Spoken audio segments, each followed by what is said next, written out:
world's second biggest economy, China, seems to be closing in on number one, the United States. And China's growing economic clout is leading some to speculate that American economic power and influence may well be at its peak. Well, not so fast, says one expert on doing business in the Far East. There are at least 4 big challenges facing China, and one challenge that could actually be an opportunity here for our region. Unkovic is back with us. He's a partner with Meyer, Unkovic and Scott in Pittsburgh. And welcome. Good to see you. Morning, Bill. Nice to be back. Yeah, how about this? I mean, this whole idea that the United States may no longer be number one, it's hard to believe this could be the case. It's really not the end of the world. The Chinese have 4 or 5 times as many people as we do. So those who are going to panic saying China's economies are going to be bigger than ours, it's really not a big problem. And actually, I guess they've been bigger than ours before, if you look back. You know, it's funny, Bill, in 1820, China had 30% of the world's GDP. And today it's 16%, so it's only half as big as it was. Of course, you have to remember America then was probably this big. A little pipsqueak. Is mostly, exactly. Yeah, mostly a farmland here, I guess, back in those days in the early 1800s.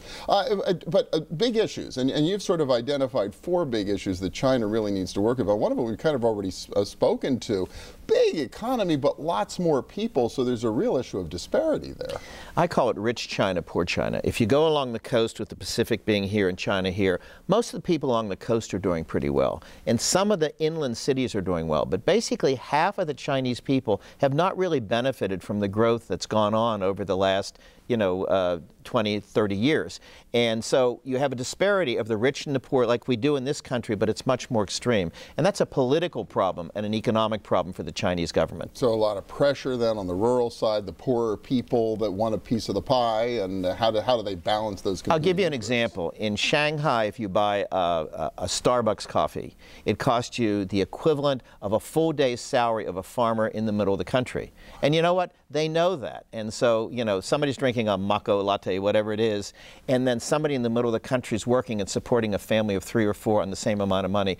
That's a concern for the Chinese government. They clearly know it, and they're trying to deal with it. You talk about the family of 3 or 4. Are there families of 4 anymore in China? I thought they could only have 1 child each. Well, that's a great question. They set up what's called a one-child policy 30 years ago. The problem is it was too successful, and now China, you won't believe this, but it's true, is going to have too few workers in the future because they didn't have enough children, because instead of having 1.9 or 2.2 children on average, they had about 1. And so China, believe it or not, within 20 years is going to have a labor shortage, which is going to do one thing. It's going to drive up the cost, the labor cost of doing things in China. So if you're looking for China as a cheap place to manufacture or do things, it's less so now, but in the future, it's going to be even less than that. So a whole lot of host of questions then about how do they sustain their economy and their global competitiveness. Exactly. As the cost of labor goes up. Which means they've got to do higher value things. Otherwise, they're going to have problems like we did here in the U.S. 30 years ago. And another piece of the people issue really has to do with the environment there, which makes Pittsburgh in the 1930s look like a pristine place in some ways. We've seen that picture of, Pittsburgh hell with the lid off that's oftentimes on brochures.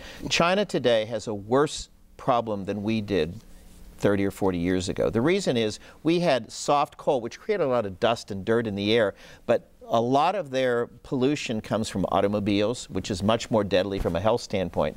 And if you're a Chinese person, you might be willing to put up with it for yourself. But if you have children, you have grandchildren, and they're being affected by this. There are a lot of foreign companies now that are pulling their people out of China simply because they don't want to work there. I mean, you might expose yourself at your age or something, but if you have a 12-year-old child that might get asthma, and the Chinese know that, and they're really serious about cleaning up the pollution there, but it's going to take decades, like it did here in Pittsburgh. Sure, so another big challenge they have to overcome. Then there's the political challenge of a fairly controlled system politically, but now has to deal with the internet and whole new types of communication technologies.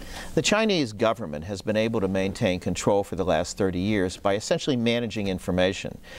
All bets are off with the internet, because although they can control certain things, you can get an IP address out of Hong Kong in which you can get information coming into China. And the problems we talked about before, the pollution or the inequality, those things get circulated on the internet, and it's a challenge for the Chinese government. So I think they've understood they can't control it completely, Bill, but how do you control information? You can't. Look at what happened in Hong Kong a couple of weeks ago when they had the demonstrations. In Tiananmen Square, we don't really know what happened, but it was over. Everything was watched, every second, every minute was going on in Hong Kong. And as a result, I think the Chinese government was much more constrained in how they dealt with the demonstrators than they did probably 30 years ago. It's harder and harder with the technology. The last piece doesn't look like a challenge for China necessarily. They're sitting on trillions of US dollars. But you're saying that actually is an issue for them, but potentially an opportunity even for our region? Let me give you a figure. The Chinese are sitting on $3.6 trillion, not billion, trillion dollars, which are essentially the yen, the dollars and euros that have flowed over there for the last 30 years. Now they have rich entrepreneurs and they have companies that want to become global. They have to move out of China. I think that Western Pennsylvania is particularly well situated to attract Chinese investors here to come in to buy. I'm not talking about hotels and fancy houses, but I'm talking about manufacturing facilities. 25 years ago, the Japanese did the same thing when they wanted to move here. So look for Chinese investors. There was recently an investment by a major Chinese company in Westmoreland County where they bought a manufacturing company that had been around for 80 years. So it's an opportunity. You just have to be sensitive. Dealing with the Chinese is very challenging. You sort of have to understand them and work with them. But think about it. If capital is a problem or a goal for your company, if you're in energy, if you're in manufacturing, if you're in distribution, if you're in engineering, there is a lot of interest in this Western Pennsylvania. So I think that's the opportunity for us. And if we sent all those dollars over there before, why not bring some of them back? I love it, and bring them home here to our region. Dennis Unkovic with Meyer, Unkovic and Scott. Thank you so much. Thanks, Bill. Appreciate it. Nice to be here. And next up, doing business in China. Yes, there's a learning curve. We'll find out about it as our region's business continues. Stay with us.